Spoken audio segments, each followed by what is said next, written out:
Accoutumée, la Russie semble vouloir faire barrage. L'ambassadeur russe aux Nations Unies a annoncé qu'il n'y avait pas d'accord entre les 15 membres du Conseil de sécurité pour imposer un cessez-le-feu humanitaire en Syrie. Négociée depuis plus de 2 semaines, cette trêve devait durer 30 jours afin de venir en aide aux 400 000 personnes vivant dans la Ghouta orientale. Elle vise à alléger le siège mené par le régime syrien et à organiser des évacuations sanitaires. Aujourd'hui, je vous ai entendu parler d'un projet de résolution sur les questions humanitaires.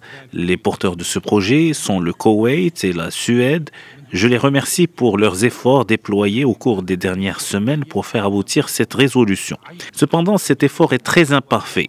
Personne ne s'est concerté avec la délégation syrienne. Vous n'avez même pas demandé notre avis sur un projet de résolution qui concerne mon pays. Si, grâce aux résolutions, il était possible d'arrêter la violence, nous aurions vécu depuis longtemps dans un monde complètement différent. Pour parvenir à la stabilisation, un travail laborieux et de longue haleine est nécessaire. Les différentes parties impliquées dans ce conflit doivent s'asseoir à la table des négociations pour définir les paramètres de ce cessez-le-feu. Il n'y a pas d'autre solution. Les États-Unis et la France, entre autres, se sont élevés contre la position de la Russie qui soutient Damas. Ils dénoncent les attaques contre les hôpitaux et une situation insoutenable. Plus de 13 millions de Syriens ont besoin d'aide humanitaire, dont 6,1 millions de déplacés à l'intérieur du pays depuis le début de la guerre civile, il y a près de 7 ans.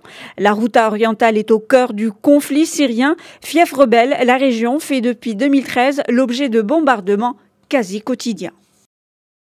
Il est essentiel que nous adoptions rapidement cette résolution pour que la cessation des hostilités intervienne sans délai, car l'urgence sur le terrain est absolue. Depuis l'été 2017, la Ghouta orientale est censée être une des zones de désescalade créées en vertu d'un accord entre la Russie, l'Iran et la Turquie. Mais les bombardements n'ont jamais cessé. Le 5 février 2018, le régime lance une offensive aérienne d'une intensité inédite. Depuis 2011, le pays est ravagé par une guerre qui a fait plus de 340 000 morts.